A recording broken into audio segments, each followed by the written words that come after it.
আর একটু পরে নিজেদের প্রথম ম্যাচে মাঠে নামছে বার্সেলোনা এন্ড এই ম্যাচ নিয়ে কয়েকটা কথা বলবো। প্রথমত আমরা আসলে ডিফেন্স এন্ড অ্যাটাকে বিশাল একটা শূন্যতা নিয়ে আবার নতুন আর একটা সিজন শুরু করতে যাচ্ছি, কারণ আমাদের সব ডিসঅ্যাপয়েন্টমেন্ট লাস্ট সিজন কয়েকটাতে যেগুলো ছিল সবকটা ডিফেন্সের ভুলে আসছে এন্ড আমাদের স্ট্রাইকার যে দুইটা ছিল Robert Lewandowski and Ferran Torres, আপনি ফেরানকে যত ট্রলি করেন কিংবা লেওয়ার যত বয়সে হয়ে যাক, ওরা কিন্তু মোটামুটি সবাই 20টা এরকম গোল এনে দিত। সো এই গোলগুলো আসলে বার্সেলোনার হয়ে এই সিজনে কে করবে ওইটা আমরা জানি না। একটা প্লেয়ার আছে স্ট্রাইকার পজিশনে, that is Hamza Abdul Karim.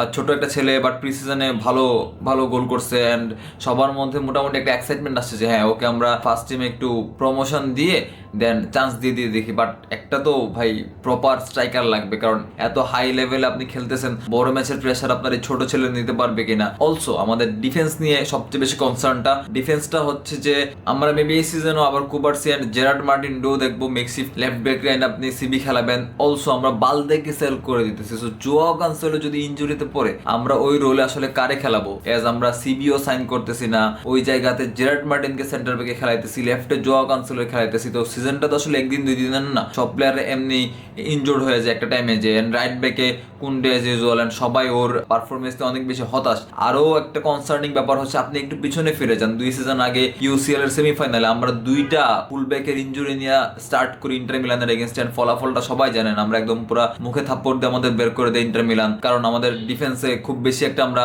Resilience দেখাইতে পারি নাই। সো এই যে ডেপথ ছাড়া একটা সিজন শুরু করা আবার এন্ড এইটা নিয়ে অনেক বেশি এক্সাইটমেন্ট শো করা যে রোড্রি অ্যাড হয়েছে, এটা অ্যাড হয়েছে। ভাই আপনি রোড্রি অ্যাড করলে লাভ কি হবে? আমার তো সেন্টার ব্যাক লাগবে বড় ম্যাচ জেতার জন্য, কারণ রোড্রি একা তো আপনার ম্যাচ জিতে যাবে না। হ্যাঁ, রোড্রি ইনক্লুশনটা পেড্রির জন্য অনেক বেশি একটা রিলিফ হবে, কারণ ও যে গাধার খাটনি খাটতো প্রত্যেকটা ম্যাচে দৌড়ায় দৌড়ায় বল রিকভার করা, ওই জিনিসটা আসলে রোড্রি এখন করে দিবে। এন্ড বার্সেলোনার জন্য এটা অনেক বেশি পজিটিভ, কারণ আমরা পেড্রির আরো বেশি ক্রিয়েটিভ রোল দেখতে পারবো সামনের দিকে, পাশাপাশি ফার্মিন এন্ড দানিওল মতো আছেই। এন্ড অ্যাটাকের কথা যদি বলি, আসলে অ্যাটাকে আমাদের উইং নিয়ে কোনো টেনশন নাই। রাইটে লামিন ইয়ামাল, লেফটে রাফিনিয়া আওয়ার ক্যাপ্টেন, এন্ড দুইজনের পারফরমেন্স নিয়ে কোশ্চেন করার মতো কিছু নেই। তাদের ব্যাকআপ হিসেবে আছে অ্যান্টনি গর্ডন, যে হচ্ছে গরুর মতো প্রেস করবে পুরো ম্যাচ। এন্ড রাইট সাইডে আছে কারিম আদিয়েমি, যে বুন্দেসলিগার সবচেয়ে বেশি স্পিডওয়ালা প্লেয়ার। এই ম্যাচটাতে আমরা হয়তো বা হামজা আব্দুল কারিমকে স্টার্ট করতে দেখতে পারি সেন্টার ফরওয়ার্ডে, কিন্তু এটুকু মাথায় রাখা উচিত আমাদের বার্সা ফ্যানদের এক্সাইটেড হওয়ার আগে যে একটা সিজন জিততে হইলে আপনার আসলে সেন্টার ব্যাক বা ডিফেন্সে খুব স্ট্রং একটা ডেপথ থাকা লাগে একটা টিমের। যে জায়গায় মাদ্রিদ দেখছি আমরা ডামফ্রিজ এন্ড